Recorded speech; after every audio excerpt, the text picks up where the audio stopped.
አንዳንድ ጊዜ ሰይጣን ወደማይጠቅመን ነገር ወጣ ያደርገናል። አንዳንድ ጊዜ ከተቀመጥንበት ሰገነት ያወርደናል። ሁላችንም አሽቶ ይቆረጥመናል። ምን እናድርግ? ባንወርድ ጥሩ ነው ከእግዚአብሔር። ወርደን ከተገኘን ፈጥነን እንመለስ። እጆቹ ለምሕረት የተዘረጉ ናቸው። አንዳንዱን ነገር ከሱ ጋር በደንብ እንድንጣበቅ ስለሚፈልግ ዝም ይለናል። ያረምም ከመዘይሰም ያጎነዲ ከመዘይሁብ እንደማይሰጥ ይዘገያል፣ እንደማይሰማ ዝም ይላል። የሚሰጥበትን ቀን ያውቃልና። የትምህርታችን ርዕስ ከእግዚአብሔር ጋር እንዴት እንኑር በሚል ርዕስ ነው። እስኪ በሉ አንድ ጊዜ ሁላችሁ ድገሙ። ሶስተኛ እንበል። መቼም እናንተ ኦርቶዶክሳውያን ስለሆናችሁ እግዚአብሔር ማለት እንዲህ ነው ብለን አንሰብካችሁም። እግዚአብሔርን ታውቁታላችሁና።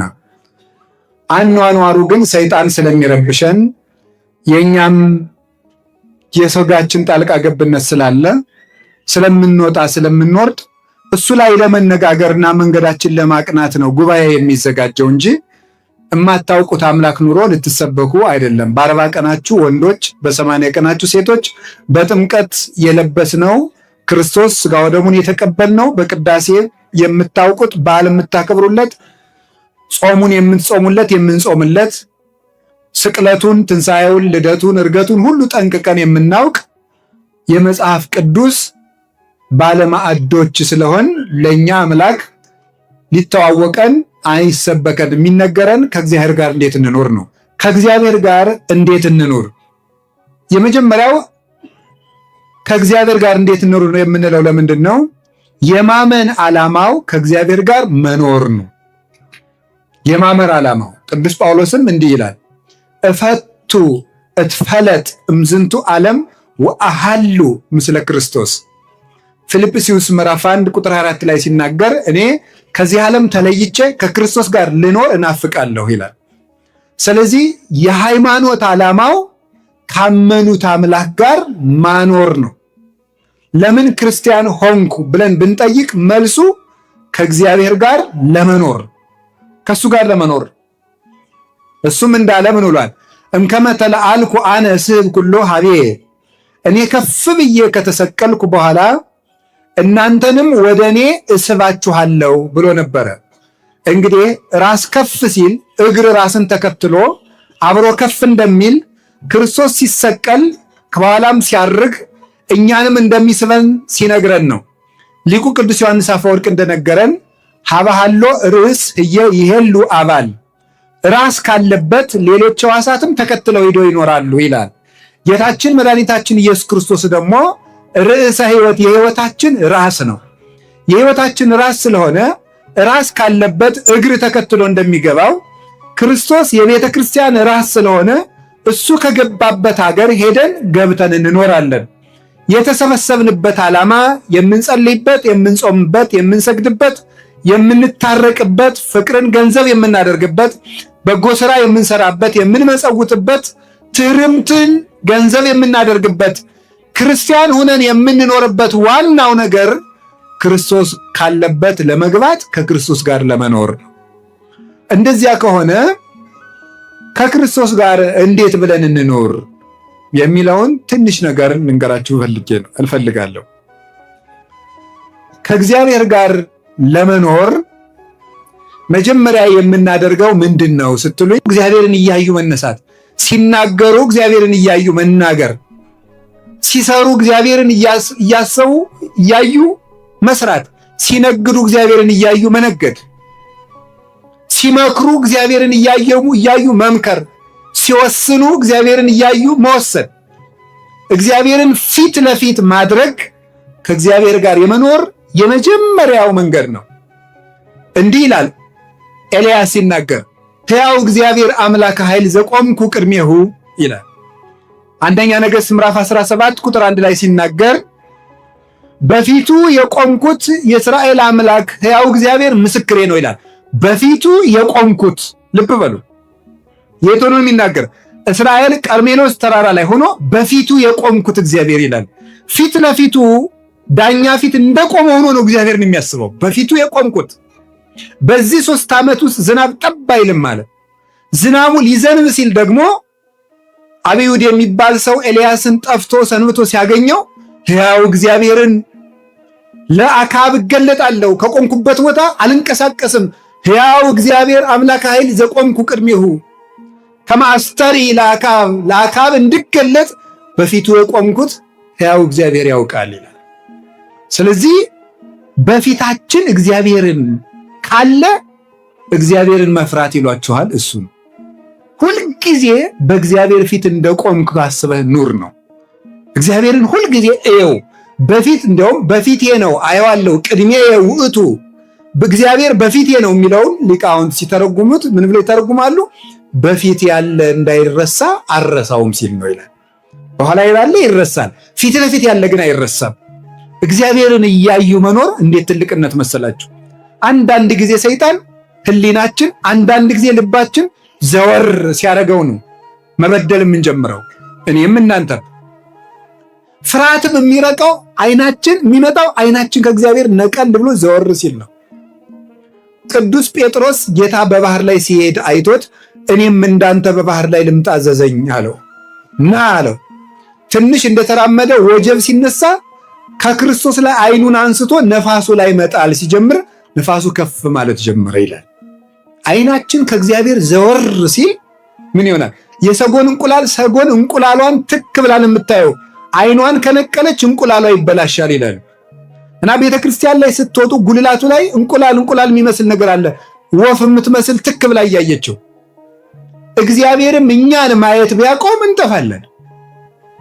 ደግሞ መልሰን ደግሞ ሰጎን እንቁላሏ ላይ አይኗን እንደማትነቅል ክርስቲያኖችም የክርስቶስ መስቀል ላይ አይናቸውን መንቀል የለባቸውም። ያን እያሰቡ ሲኖሩ ፍርሃቱም ጭንቀቱም ያምን ቅዱስ ዳዊት መጥቶ ሳኦል ሊገልህ ነው እንዲህ ነው ሲሉም ምንተ ትብልዋ ለነፍሴ በእግዚአብሔር ተወከልኩ፣ እግዚአብሔር ፊት ቆሜያለሁ፣ በእግዚአብሔር ታምኛለሁ፣ ሰውነቴን ምን አድርጊ ነው የምትሏታል? እግዚአብሔርን የሚያይ ሰው ነፋስ አይታየው፣ እሳት አይታየው። ለቅዱስ ጊዮርጊስ ሰይፍ አይታየው፣ መንኮራኩር አይታየው። መንኮራኩሩን አልፎ ክርስቶስ ይታየዋል። ለቅዱስ መርቆሬዎስ የሚጠበስበትን ብረት ምጣድ አልፎ ክርስቶስ ይታየዋል። ለእነ አቡነ ተክለ ሃይማኖት፣ ለእነ አቡነ ገብረ መንፈስ ቅዱስ እንደዚያ ናቸው። ገንዘብን አልፋችሁ ክርስቶስን ማየት ብትፈልጉ መጀመሪያ አይናችሁ ከክርስቶስ ላይ አለመነቀል ነው። ያንን ነው እግዚአብሔር ጋር ለመኖር መጀመሪያ እግዚአብሔርን እያየን መኖር ነው። ሁለተኛ ከእግዚአብሔር ጋር ለመኖር እንዴት ብለን እንኖር ብትሉኝ እግዚአብሔርን እንደ ክፉ ዳኛ እንዳይቀጣን ፈርተን ሳይሆን እንደ አባት እየናፈቅን መኖር አለብን። እግዚአብሔር ለምሳሌ አንዳንድ ሰው ሳይጸልይ ካልጸለይኩ እኔ አይቀናኝም ብዙ ጊዜ፣ ስለዚህ ጥሩ ቀኔ እንዳይበላሽ መጸለይ ያለብኝ ይላል። እንምን ይባል? በነገራችሁ ላይ የሚጸድቁ ክርስቲያኖች ራሱ ከሶስት ይከፈላሉ። ተመስገን እንደው ከሶስቱም አድርጎ ያጸድቀን ብቻ። አንደኛዎቹ ምን ይባላሉ? ልጆች ይባላሉ። ምን ይባላሉ?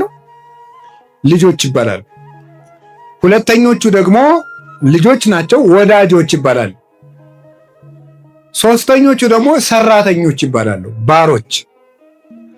እነዚህ ልጆች የሚባሉት ቅርብ ጻድቃን ናቸው። ወዳጆች ደግሞ የሚባሉት ደግሞ እንደው በንስሐ የተመለሱት ናቸው። ሰራተኞች የሚባሉት ግን ደመወዝን የሚፈልጉት አይደል? እግዚአብሔር ወይ ሲኦል እንዳይከተል ወይ ገነት እንዲያስገባል ብለው ትንሽ ጽድቅ የሚሰሩ ናቸው።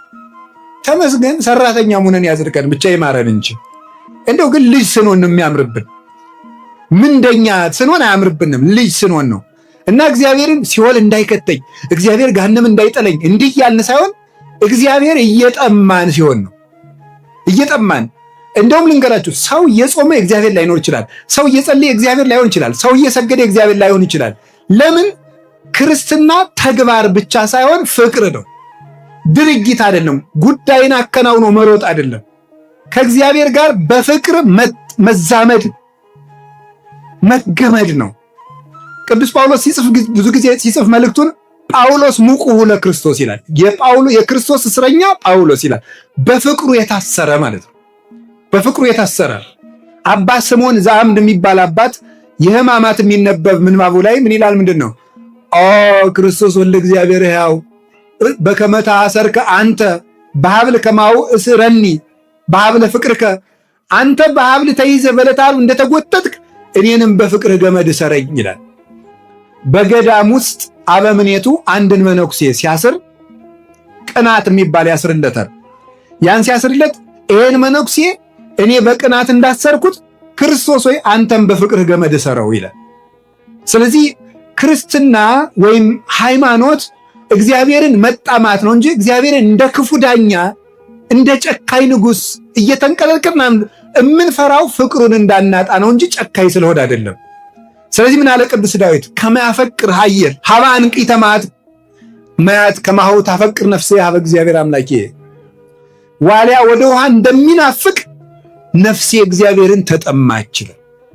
እግዚአብሔር የሚርበው ሰው ቸርነቱ የሚሳሳለት ለቸርነቱ የሚሳሳ ለአባትነቱ የሚሳሳ ምሕረቱን እያሰበ የሚያለቅስ እኔ እንዲህ ያለው አመፀኛ ስሆን ጌታዬ ሆይ እንዴት ቻልከኝ ብሎ ለፍቅሩ የሚሳሳ በፍቅሩ የተነደፈ ሰው ሲሆን እሱ ነው ከእግዚአብሔር ጋር መኖር።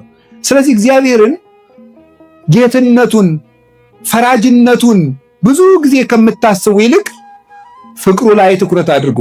ፍቅር ጉልበት አለውና ዳኝነቱንም ማሰብ ይገባል። እግዚአብሔር መቀለጃ አይደለምና የሆነ ሆኖ ግን ፍቅሩ ስቦ ከሱ ያደርሰናል። ስለዚህ እግዚአብሔር ሰዎች ከእግዚአብሔር ጋር ለመኖር ምን እናድርግ ስትሉ ግዴታ ሆኖብን አንድ ነገር አናድርግ። ምን ሆኖብን እናድርግ? ፍቅር ሆኖብን። ስትጸልዩ ረፍዶባችሁ ብታገኙት ሁለት ሰዓት ሆኗል እንግዲህ ሁሉ እስከምደግም አትበሉ። በፍቅር አንዲቱን አቡነ ዘበሰማያት ደግማችሁ ውጡ። እግዚአብሔር በፍቅር የምትሆን ነገር ይሄን ደግሞ ጸሎት ለማሳጠር አትጠቀሙበት። መጠቀም ያለብን እግዚአብሔር የሚፈልገው ቀመር ሳይሆን ፍቅር ነው የሚፈልገው። ፍቅር ይቀድማል። የሕግ መጀመሪያ ምንድን ነው ብሎ አንድ ሕግ አዋቂ ሰው ጌታ የሚጠይቀው እግዚአብሔርን ከሁሉ አስቀድመህ ውደደው ነው ያለው።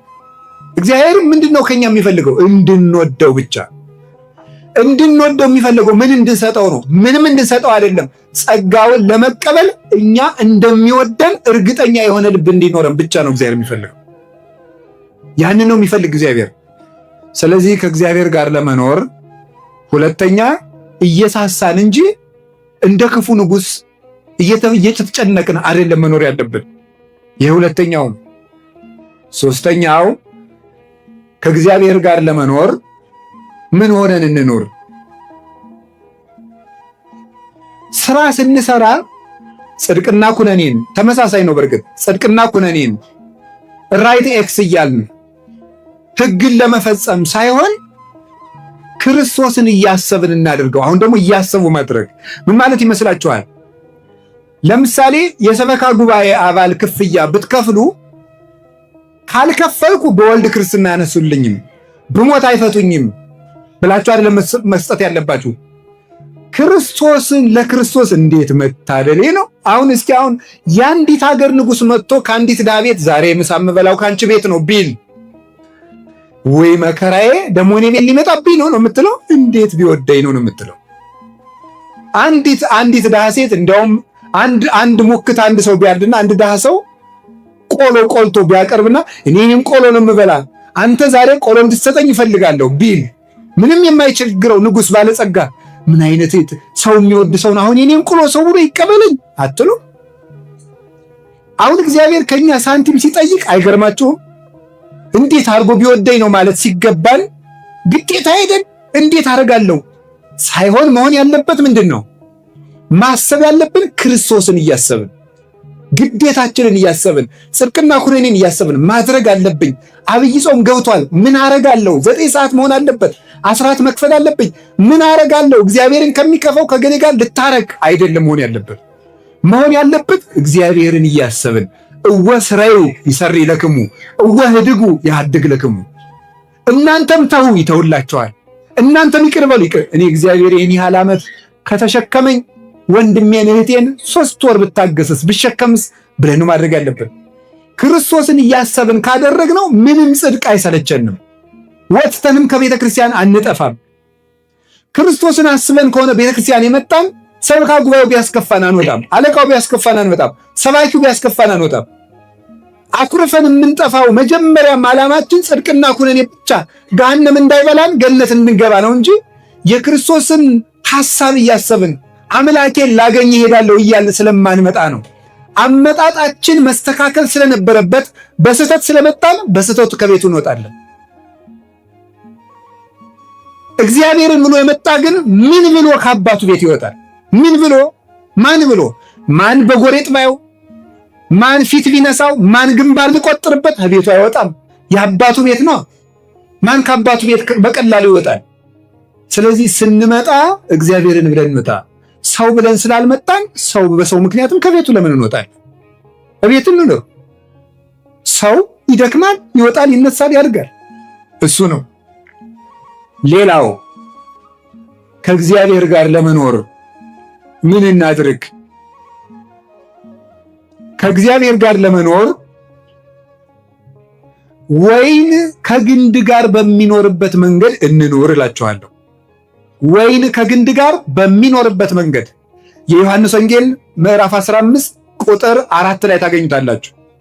እንዲህ ብሎ ይናገራል። አነ ውእቱ ሐረገ ወይን ዘጽድቅ ወአነ ወአቡየ ተካሊሁ ወአንትሙ አይጹቂሁ። እኔ የወይን ሐረግ ነኝ፣ የወይን ግንድ ነኝ፣ እናንተ ቅርንጫፍ ናችሁ። ቅርንጫፍ በግንዱ የኖረ እንደሆነ ያፈራል። እናንተም ንበሩ ብየ ወአነ ብክሙ፣ እናንተ በእኔ ኑሩ እኔም በእናንተ እኖራለሁ። እንደዚህ የሆነ እንደሆነሳ ዝቅ ብሎ ቁጥር 10 ላይ ርእሴክሙ ከመ ትሁሩ ወፍሬ ትፍረዩ ወውእቱ ፍሬክሙ ይነብር ለዓለም። ፍሬ እንድታፈሩ አደርጋችኋለሁ። ምን የሆነ እንደሆነ ከኔ ጋር የኖራችሁ እንደሆነ። ስለዚህ ከክርስቶስ ጋር እንደምንኖረው ምንድን ነው? ቅርንጫፍ ከግንዱ በሚኖርበት መንገድ። ከቅርንጫፍ ከግንዱ ምንድን የሚያደርገው? ይመገባል። ማዕድን ይመገባል። የሚያስፈልገውን ንጥረ ነገር ለማበብ የሚሆነውን ቅጠሉ እንዲያድግ ቅርንጫፍ እንዲያወጣ የሚያደርገውን ሌሎች ትንሽ ቅርንጫፎች እንዲያወጣ የሚያደርገውን እንዲያብብ የሚያደርገውን እንዲያፈራ የሚያደርገውን መዓዛ እንዲያገኝ የሚያደርገውን ጠንካራ የሚያደርገውን ነገር ሁሉ ከግንዱ ይወስዳል።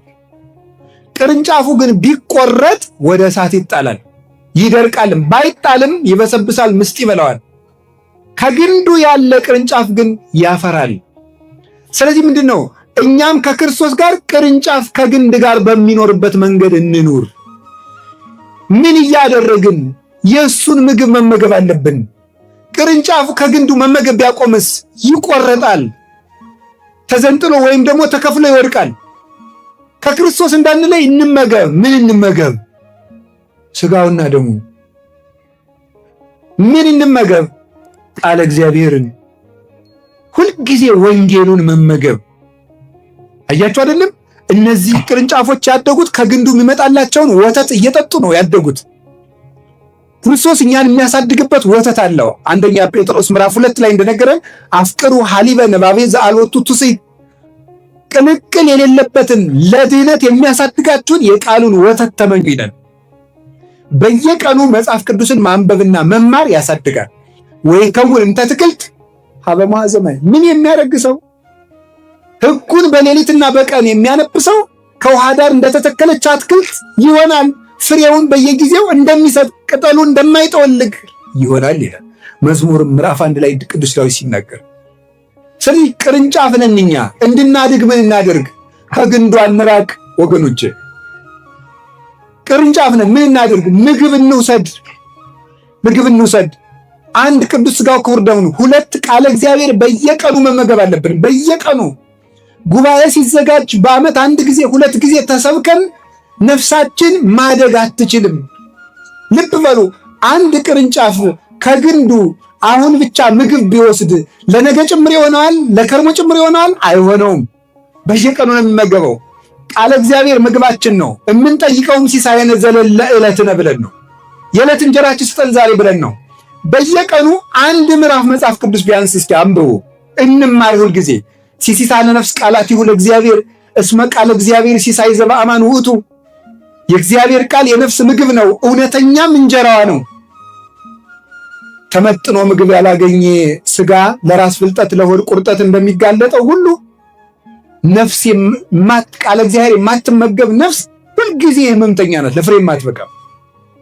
ስለዚህ ቅዱስ ሥጋውን ክቡር ደሙንና ቃለ እግዚአብሔር መመገብን፣ ሀብተ መንፈስ ቅዱስን መመገብን፣ የመንፈስ ቅዱስ መመገብ አለ።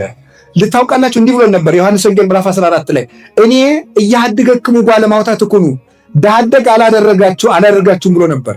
ዳደግ ማለት ልክ እናት የሌለው ጫጩት ማለት ነው።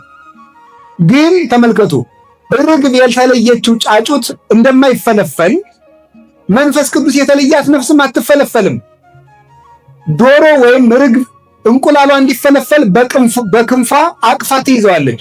ያን ጊዜ በእናቱ ሙቀት እንቁላሉ እግር አውጥቶ ጫጩት ሆኖ ይራመዳል። መንፈስ ቅዱስ በርግብ አምሳል የወረደበት አንዱ ምክንያት መንፈስ ቅዱስ በክንፈ ረድኤቱ ሲያሟሙቀንና ሲያቅፈን እኛ ሰው ሆነን መራመድ ስለምንችል ነው። ስለዚህ የመንፈስ ቅዱስን መግቦት ቤተክርስቲያን ውስጥ ማግኘት አለብን።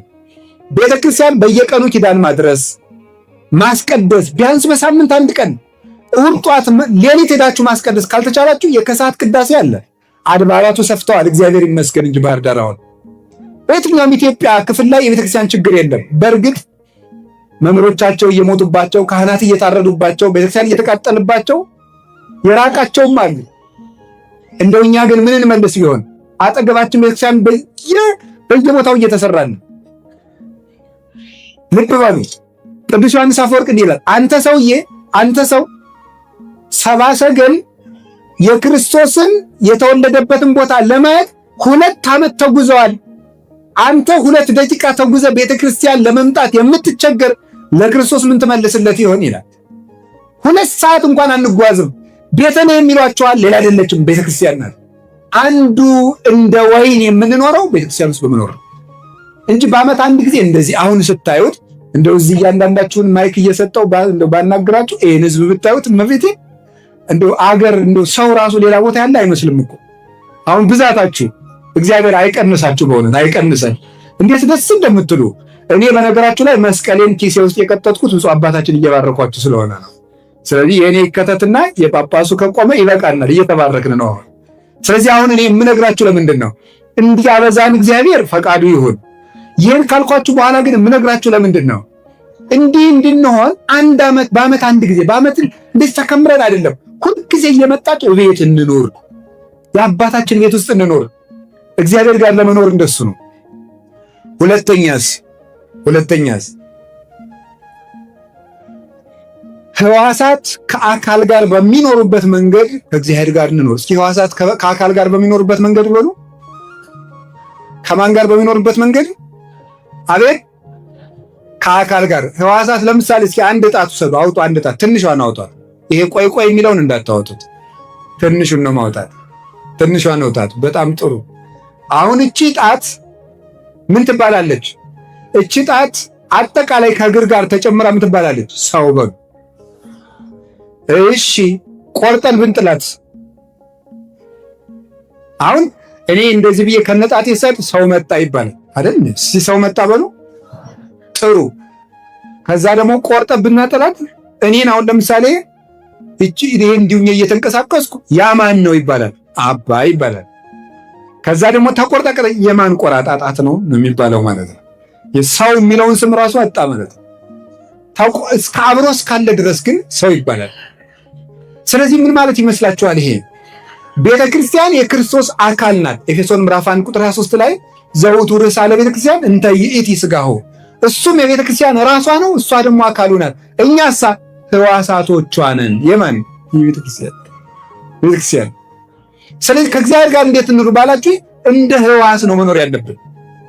ሕዋስ ምን ያስፈልገዋል? ቢያንስ አንድ ሕዋስ ጤነኛ ሆኖ ከአካሉ ጋር እንዲኖር ቢያንስ 2 ነገር ያስፈልገዋል። አንደኛው ደም፣ ሁለተኛው ኦክስጅን ያስፈልገዋል። ደምና ኦክስጅን። እቺ ጣቴ እንድትጨብጥ፣ እንድትጽፍ፣ እንድታጣብቅ፣ ይዛ እንድታስቀር፣ እንድትቆነጥር፣ እቺ ጣት እጥፍ ዘርጋ እንድትል፣ ምርኩዝ እንድትሆነ በወልቅ እቺ ጣቴ ምን ያስፈልጋታል? ከቃሉ ጋር ናችሁ። ምን ያስፈልጋታል? በትንሹ ደምና ኦክስጅን ያስፈልጋታል። ደምና ኦክስጅን። ክርስቲያንም የክርስቶስ ሕዋስ ነውና በአግባቡ መኖር እንዲችል ደም የተባለ ቅዱስ ቁርባን ነው። ደገምኩት፣ ቅዱስ ቁርባን ነው ደም የተባለ። እስትንፋስ ግን የተባለ የመንፈስ ቅዱስ ሀብትና ጸሎት ነው። ጸሎት የማይጸልይ ክርስቲያን ምን ይሆናል ማለት ነው? ኦክሲጅን አልላክለት ያለ ህዋስ ይመስላል ማለት ነው። ምን ይሆናል ማለት ነው? ይሄ ተቆርጦ ይጣላል። ስለዚህ በየቀኑ የምንጸልየው ይኸውላችሁ ግዴታ ሆኖብን አይደለም የምንጸልየው፣ ከእግዚአብሔር ጋር መነጋገር ይሄ እድል አይደለም። እስኪ አንድ ጥያቄ ልጠይቃችሁ። አንድ በጣም በዓለም የምታከብሩት ሰው ላነጋግርህ እፈልጋለሁ ብላችሁት ነገ 3 ሰዓት አገኛለሁ ቢላችሁ ደስ አይላችሁ? እንደው ስም ከምጠራ እኮ ብዬ ነው እንጂ የተከበረ ሰው ጠራ ነበር። ምን ያደርግልናል? ስም ጠራ እገሌን ለምሳሌ ማለት ነው። አሁን እሱ ሰውዬ የሆነ ሰው አስቡ፣ የምታከብሩት እሱ ሰውዬ አገኛለሁ ብሎ ቢደውላችሁ ደስ አይላችሁ? እንደዚያ ከሆነ ምክንያቱም እንደው ዝም አላችሁ እንጂ ዘፋኝ ስታገኙ ሁሉ አብራችሁ ፎቶ እንነሳ ትሉ የለም እንዴ? እንደው ይቅርታ አስቸገርኩ ፎቶ እንነሳ ትሉ የለም ተብሎ ይታመናል ነው። ኤርፖርት ላይ አንዳንድ ጊዜ ያለው መቼስ ታረጋላችሁ። እግዚአብሔርን ያህል ንጉሥ ሊያነጋግረን ቀጠሮ ይዞልን ጸሎት ማለት እሱ ነው። ጸሎት በይል ተናግሮ ምስለ እግዚአብሔር ህዋስ ጤነኛ ሆኖ የሚኖረው ኦክሲጅን ሲያገኝ ነው። ስንጸልይ ከክርስቶስ ጋር እንኖራለን። ጸልየን እንብላ፣ ጸልየን እንተኛ፣ ጸልየን እንቀመጥ፣ ጸልየን እንቁም፣ ጸልየን እንውጣ፣ ጸልየን እንግባ፣ ጸልየን እንገናኝ፣ ጸልየን እንጀምር፣ ጸልየን እንጨርስ። ያን ጊዜ ከእግዚአብሔር ጋር እንኖራለን። በሄድንበት ቦታ ሁሉ የእግዚአብሔር እጅ ከኛ ጋር ነው። እሱ ነው የመጨረሻው። በጣም ረጅም ትምህርት ነው። ይችን አንዷን ተናግሬ ጨረስኩኝ። የመጨረሻው ምንድን ነው? ሕፃን ልጅ ከአባትና ከእናቱ ጋር በሚኖርበት መንገድ ከእግዚአብሔር ጋር እንኖር በሉ። አንዴ ይውላችሁ፣ ሕፃን ልጅ በሉ ከእናት አባቱ ጋር በሚኖርበት መንገድ ከእግዚአብሔር ጋር ሁለት ነገር ይወጣዋል። ይሄ ነገር መዝሙር 8 ላይ እማፈ ደቂቅ ሕፃናት አስተዳሎከ ስብሐተ፣ ከሕፃናት አንደበት ምን አዘጋጀ ይላል? ምስጋናን አዘጋጀ ይላል። መዝሙር 8 ላይ ከሕፃናት አንደበት ምስጋናን አዘጋጀ። ይህን ሊቃውንት ብዙ ትርጉም ሰጥተውታል። አንደኛው ለሆሳዕና ተተርጉሟል። የሆሳዕና ስለምትማሩት የዚያን ለዚያ ተዋሉ ይሰማል። አዲያ ግን ደግሞ አንዳንዱን ነገር ከሱ ጋር በደንብ እንድንጣበቅ ስለሚፈልግ ዝም ይለናል። ያረምም ከመዘይሰም ያጎነዲ ከመዘይሁ፣ እንደማይሰጥ ይዘገያል፣ እንደማይሰማ ዝም ይላል። የሚሰጥበትን ቀን ያውቃልና የእግዚአብሔር ቤተሰቦች ይሄ ነው። ሌላኛው ግን ቅዱስ እንጦንስ አባ ከእግዚአብሔር ጋር እንዴት ትኖራለህ ቢሉት ሕፃን ልጅ ከእናቱ እቅፍ በሚኖርበት መንገድ ይኖራለሁ አለ። ምን ማለት ነው አባ ተርጉምልን አሉት። ሕፃን ልጅ ሁልጊዜ ከእናቱ እቅፍ መውጣት አይፈልግም። ስራ ለመስራት ፈልጋ ድንገት መሬት ላይ ቁጭ ስታደርገው ምን የሚያደርግ ይመስላችኋል?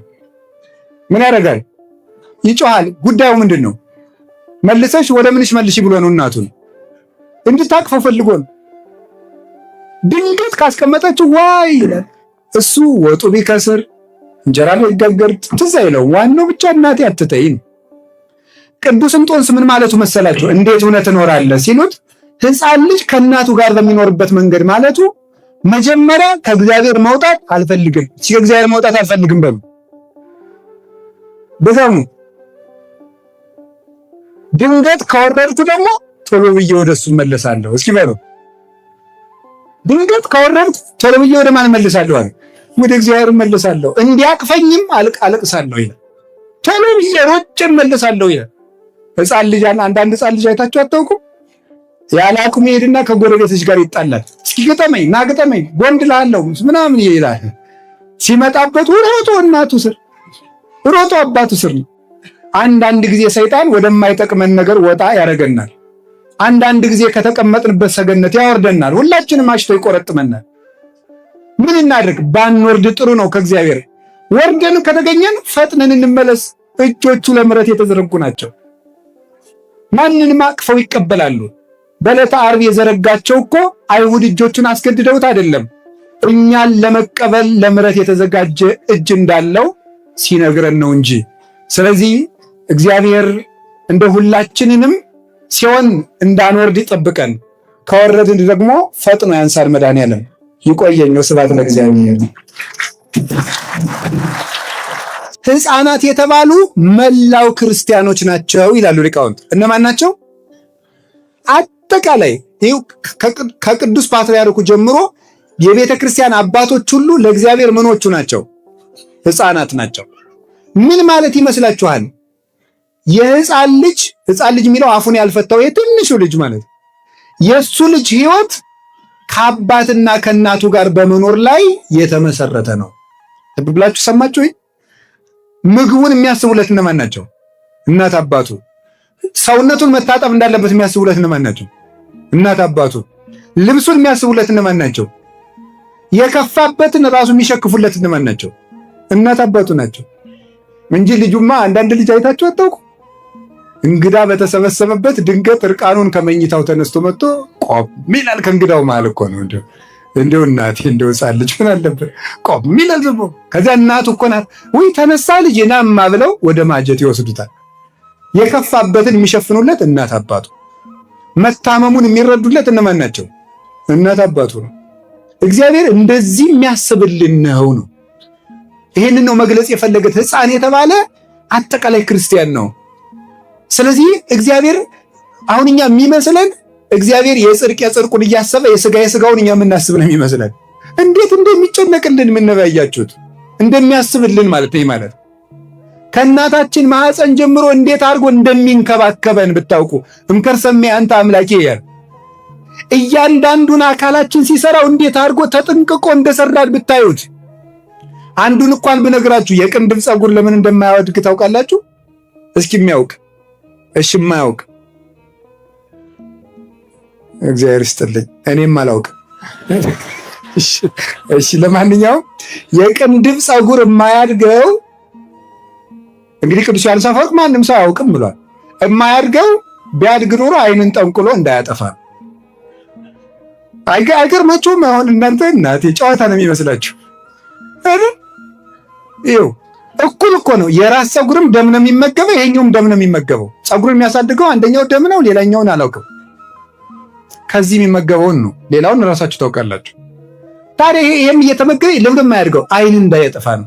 እዚህ ላይ የተቀመጠው ለምንድን ነው? ግንባር ላይ የቅንድብ ፀጉር ለምን ያስፈልገ ይመስላችኋል? ግንባራችን ላይ የሚወጣው ላብ ጨው አለው አይደለም? ያ የወረደ ዓይንን እንዳይጎዳ አጥሎ የሚያስቀር እኮ ነው። እንዴት አድርጎ እንደፈጠረን እግዚአብሔር ብና አሁን ወይኔ እንደው ሐኪም በሆን ኑሮ አበጥረው ነበር። ግን አላውቅም። ችግሩ እሱ ነው። እግዚአብሔር እንዴት አድርጎ አሳምሮ ይሁላችሁ። ምንድን ነው በጥበብ እደዊከ ገብራኒ ወለሃኳኒ። አው ጥቀ አብይ ግብርከ እግዚኦ ወኩሎ በጥበብ ገበርከ። ስራ ድንቅና ኃያል ሁሉንም በጥበብ አደረግክ አለ ቅዱስ ዳዊት። አስቦን የፈጠረን ፈጣሪያችን አስቦን የፈጠረን ትልቁን ክብር ሰጥቶን የፈጠረን ትልቅ ውለታ ውሎልናል። ሙቶልን እንደሚወደን ነግሮናል። ስጋችን ለብሶ ለኛ በመሞት ገልጾልናል። ድካማችንን ይረዳል። ጎረቤት ተሰብስቦ ሲንጫጫ ማንም ጩኸቱን ሳይሰማው የወለደችው እናት የልጇን ልቅሶ ትለያለች። ላሞች በተሰበሰቡበት የጥጃዋን ጩኸት ለይታ ታውቃለች አንዲት ላም። እግዚአብሔር ምን እንደፈለግን ያውቃል ይረዳናልም። ቅዳሴ ላይም እስመ አንተ ተአምር ድካሞ ለሰብ፣ የሰውን ድካም ታውቃለህ የምንለው ለዚህ ነው። ይረዳናል እግዚአብሔር። የእግዚአብሔር ቤተሰቦች ታዲያ ይሄ ልጅ ምንድን ነው? ሕይወቱ እንዲቀጥል ከእናት አባቱ ጋር መኖር አለበት። አንድ ቀን ጥለውት ቢያድሩ የ6 ወር ሕፃን እንዳልሆነ ሆኖ ይገኛል። ከእግዚአብሔር ከተለየን እንዳልሆነ እንሆናለን። የሕፃን ልጅ ማሸነፊያው ምንድን ነው? ለቅሶ ነው። የማይደፈረውን ጀግና ከወለደ ግን ልጁ ያንሸራሽረዋል። ሰዎች ጤና ይስጥልኝ ብለው የሚሰግዱለትን ሰውዬ ልጁ ግን ያሰግደዋል አልቅሶ። ሕፃን ልጅ ማለት ነው። ከወለደ ምን ጌታ ቢሆን ምን ንጉሥ ቢሆን ለልጁ የማይጎነበስ ማናል? ለልጁ አንገቱን የማይደፋ ማናል? ልጅ ነዋ። እኛም የእግዚአብሔርን ልብ የምንመልሰው ምንድን ነው? አልቅሰን ጸልየን አራሂራሂክኒ እህቴ መርአት በሐቲ ንብረተ ክሳድኪ፣ እህቴ ሙሽራዬ ሆይ፣ አንቺ እስራኤል ሆይ፣ ለአዲስ ኪዳን ቤተክርስቲያን ሆይ በሐቲ ንብረተ ክሳድኪ አንገቱን ዘንበል ዘወር እንደማያደርግ ሰው እኔን ወገበ ልቡናሽን ክሳደ ሃይማኖትሽን እጥፍ ሳታደርጊ እኔን አይን እያየሽ በመጽናትሽ ደጅ በመጽናትሽ በጽናትሽ ልቤን ወደ ርኅራኄ መለስሽው ይላል እግዚአብሔር። እግዚአብሔር ልቡን እንዲመልስልን ምንድን ነው የሚያስፈልገው? መጸለይ፣ መጮህ ነው። እኛን ጮህ ይሰማል። አዲያ ግን ደግሞ አንዳንዱን ነገር ከሱ ጋር በደንብ እንድንጣበቅ ስለሚፈልግ ዝም ይለናል። ያረምም ከመዘይሰም ያጎነዲ ከመዘይሁብ እንደማይሰጥ ይዘገያል፣ እንደማይሰማ ዝም ይላል። የሚሰጥበትን ቀን ያውቃልና የእግዚአብሔር ቤተሰቦች ይሄ ነው። ሌላኛው ግን ቅዱስ እንጦንስ አባ ከእግዚአብሔር ጋር እንዴት ትኖራለህ ቢሉት ሕፃን ልጅ ከእናቱ እቅፍ በሚኖርበት መንገድ ይኖራለሁ አለ። ምን ማለት ነው አባ ተርጉምልን አሉት። ሕፃን ልጅ ሁልጊዜ ከእናቱ እቅፍ መውጣት አይፈልግም። ስራ ለመስራት ፈልጋ ድንገት መሬት ላይ ቁጭ ስታደርገው ምን የሚያደርግ ይመስላችኋል? ምን ያደርጋል? ይጮሃል። ጉዳዩ ምንድን ነው? መልሰሽ ወደ ምንሽ መልሺ ብሎ ነው እናቱን እንድታቅፈው ፈልጎ ነው። ድንገት ካስቀመጠችው ዋይ ይላል። እሱ ወጡ ቢከስር እንጀራ ቢጋገር ትዝ አይለው። ዋናው ብቻ እናቴ አትተይን። ቅዱስ እንጦንስ ምን ማለቱ መሰላችሁ? እንዴት ሆነ ትኖራለህ ሲሉት ሕፃን ልጅ ከእናቱ ጋር በሚኖርበት መንገድ ማለቱ መጀመሪያ ከእግዚአብሔር መውጣት አልፈልግም። ከእግዚአብሔር መውጣት አልፈልግም በሉ በዛሙ። ድንገት ከወረድኩ ደግሞ ቶሎ ብዬ ወደሱ መለሳለሁ። እስኪ በሉ ድንገት ከወረድኩ ቶሎ ብዬ ወደ ማን መለሳለሁ? ወደ እግዚአብሔር መለሳለሁ። እንዲያቅፈኝም አለቅሳለሁ ይላል። ቶሎ ብዬ ሮጬ መለሳለሁ ይላል። ሕፃን ልጅ አንዳንድ ሕፃን ልጅ አይታችሁ አታውቁም? ያለ አቅሙ ይሄድና ከጎረቤቶች ጋር ይጣላል። እስኪ ግጠመኝ፣ ና ግጠመኝ፣ ጎንድ ላለው ምናምን ይላል። ሲመጣበት ሮጦ እናቱ ስር ሮጦ አባቱ ስር። አንዳንድ ጊዜ ሰይጣን ወደማይጠቅመን ነገር ወጣ ያደርገናል። አንዳንድ ጊዜ ከተቀመጥንበት ሰገነት ያወርደናል። ሁላችንም አሽቶ ይቆረጥመናል። ምን እናድርግ? ባንወርድ ጥሩ ነው። ከእግዚአብሔር ወርደን ከተገኘን ፈጥነን እንመለስ። እጆቹ ለምሕረት የተዘረጉ ናቸው። ማንንም አቅፈው ይቀበላሉ። በዕለተ ዓርብ የዘረጋቸው እኮ አይሁድ እጆቹን አስገድደውት አይደለም፣ እኛን ለመቀበል ለምሕረት የተዘጋጀ እጅ እንዳለው ሲነግረን ነው እንጂ። ስለዚህ እግዚአብሔር እንደ ሁላችንንም ሲሆን እንዳንወርድ ይጠብቀን፣ ከወረድን ደግሞ ፈጥኖ ያንሳል መድኃኔዓለም። ይቆየኝ። ስብሐት ለእግዚአብሔር።